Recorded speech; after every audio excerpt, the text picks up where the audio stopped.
Maintenant, retour en classe, je vais vous proposer une analyse de l'œuvre de Mondrian qui regroupe tout ce que vous avez pu mettre en lumière ensemble au regard de toutes vos propositions.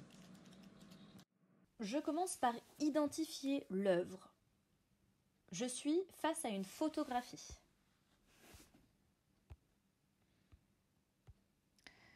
C'est la photographie d'une peinture de l'artiste Piet Mondrian.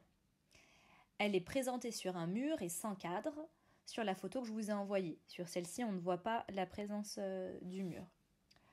L'œuvre se nomme Broadway Boogie Woogie et a été réalisée en 1942.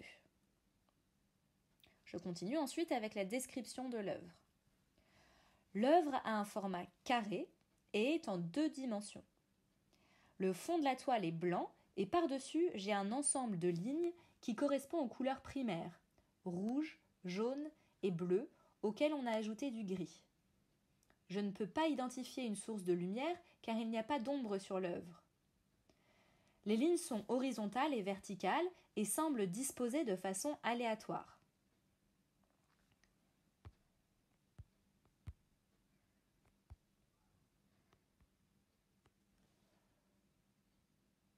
Sur ces lignes, quelques petits carrés viennent les ponctuer et les dynamiser.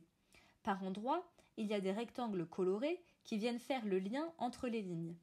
L'œuvre s'apparente à une œuvre abstraite, car à première vue, elle ne représente rien de connu dans le monde réel. Pour finir, à partir de tous ces éléments, je passe à l'interprétation pour émettre des hypothèses. L'œuvre a été réalisée en 1942.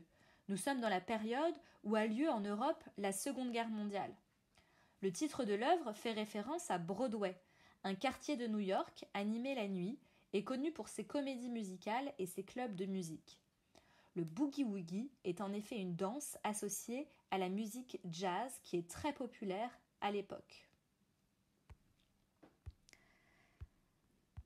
Je vous montre un petit extrait pour que vous puissiez voir le boogie-woogie. Alors vous voyez à droite un plan de Broadway où on reconnaît bien, vu du ciel, les lignes qui sont caractéristiques dans le tableau de Mondrian. Je vous montre un petit extrait d'un film de 1941 où on voit justement le boogie-woogie.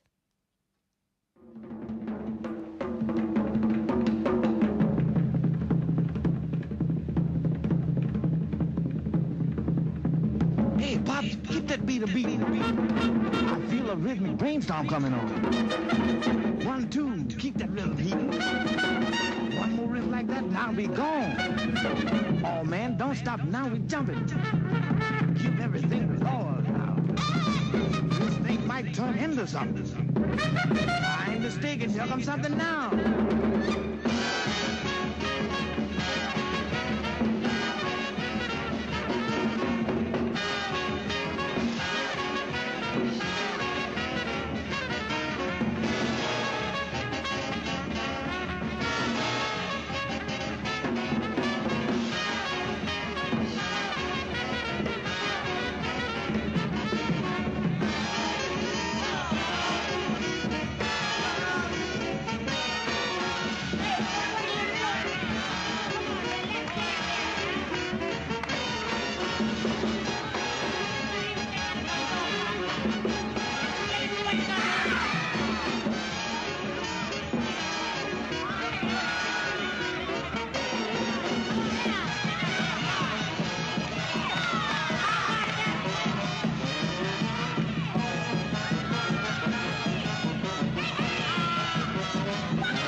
La guerre ne touche pas encore la ville de New York et le titre nous permet de penser que le tableau n'est peut-être pas seulement abstrait.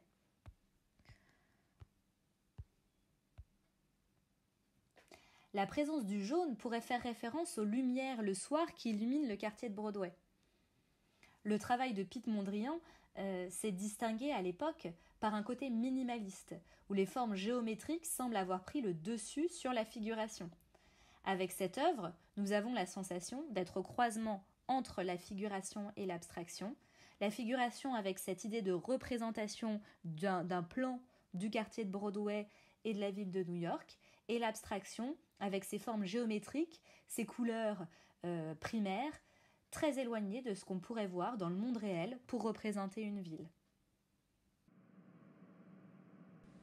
Bravo pour le travail collectif, parce que si on accumule toutes les propositions que vous avez faites, on en vient à cette analyse-là. Certains ont pu pousser la réflexion jusqu'à l'interprétation et je les en félicite. Pour les autres, retenez bien la méthode, nous serons amenés à la réutiliser au retour en classe. Maintenant que nous avons vu cette œuvre de Mondrian, on va s'intéresser un peu plus à cet artiste et à son évolution pour mieux comprendre sa démarche artistique. Voici 2 photographies de Piet Mondrian à 2 époques différentes de sa vie. On va plus particulièrement s'intéresser à 4 œuvres de différentes époques. Ici, nous avons 2 œuvres, une de 1903, une de 1908, du début de sa carrière. Et est-ce que vous avez remarqué l'évolution de son travail ? On voit que dans le moulin au clair de lune, on découvre qu'il a commencé à peindre des paysages de façon assez réaliste. Et puis que progressivement, ces couleurs se sont détachées de la réalité. On voit dans le moulin au soleil de 1908 que les couleurs sont plus vives, qu'elles ne sont pas celles qu'on va retrouver directement dans la nature. Mais on voit ensuite dans d'autres tableaux qui ont marqué sa vie, comme la composition numéro 11 de 1929 que vous voyez au-dessus, que l'œuvre est complètement abstraite. C'est-à-dire que même le titre, dans le titre, nous n'avons pas de référence à quelque chose de connu. On a un titre qui fait référence à un numéro.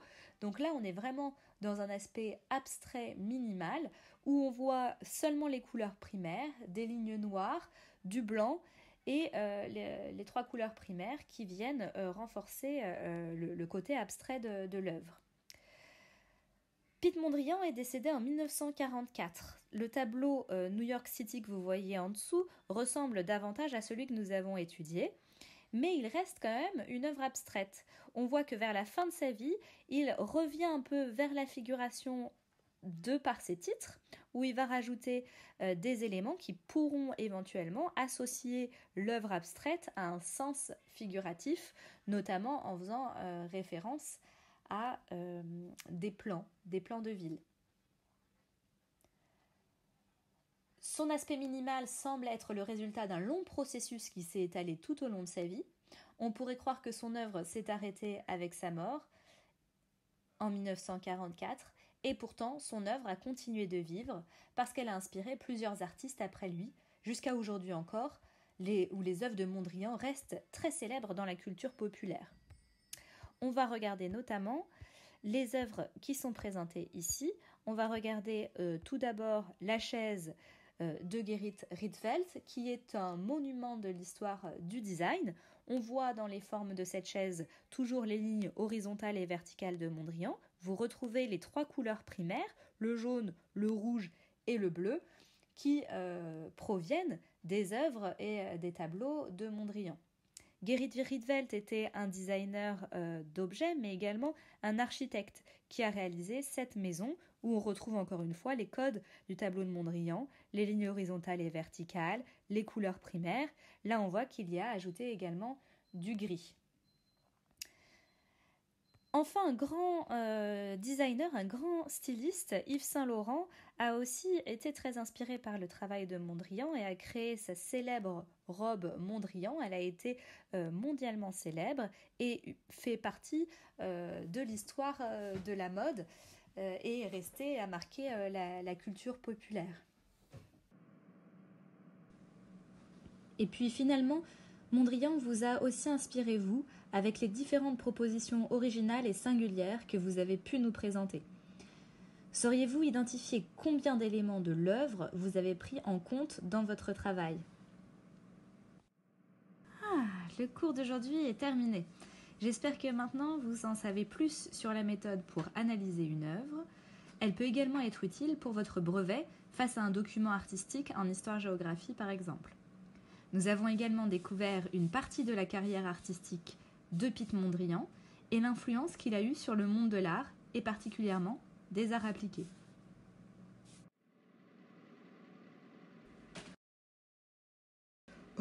Et madame, il faut faire un truc après la vidéo pour la prochaine fois, faut faire quelque chose, il y a des devoirs, il y a des trucs à faire, je sais pas, faut faire quoi? Alors Oscar, tu fais bien de demander et j'espère que tu transmettras à tes camarades. Mais pour vérifier que vous avez bien compris tout ce cours et ce que j'ai dit dans la vidéo, je vous ai préparé un petit quiz pour vous auto-évaluer que vous pouvez faire à la fin.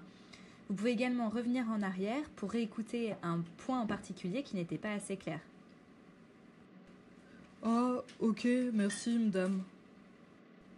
Au revoir, bonne journée. Au revoir à toi Oscar et au revoir à vous tous. Passez une bonne semaine et à bientôt.